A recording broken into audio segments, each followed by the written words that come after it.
ఈరోజు స్థానిక 11వ డివిజన్ కస్తూరిబా నగరపాలక బాలికోన్నత పాఠశాల నందు రాష్ట్ర ప్రభుత్వం అందజేస్తున్న స్టూడెంట్ కిట్లను విద్యార్థులకు పంపిణీ చేసిన ఏలూరు నియోజకవర్గ శాసనసభ్యులు బడేటి రాధాకృష్ణయ్య గారు. ఈ కార్యక్రమంలో మాజీ డిప్యూటీ మేయర్ చోడు వెంకటరత్నం గారు, డివిజన్ ఇన్ఛార్జ్ చోడే బాలసుబ్రహ్మణ్యం గారు మరియు వివిధ హోదాలలో ఉన్న విద్యాశాఖ అధికారులు, తెలుగుదేశం పార్టీ నాయకులు పాల్గొన్నారు.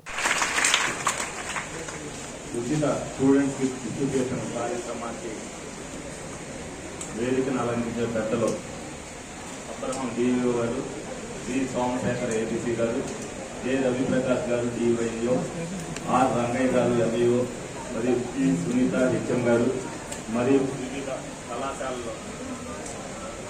పాఠశాలల ఉపాధ్యాయులకు అందరికీ కూడా నమస్కారాలు.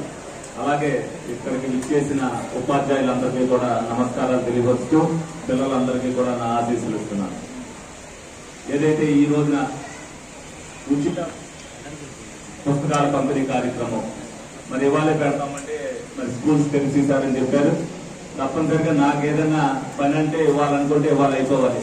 అందుకనే రేపు పెట్టేసుకోండి, నేను 10ంటికే వస్తానన్నా.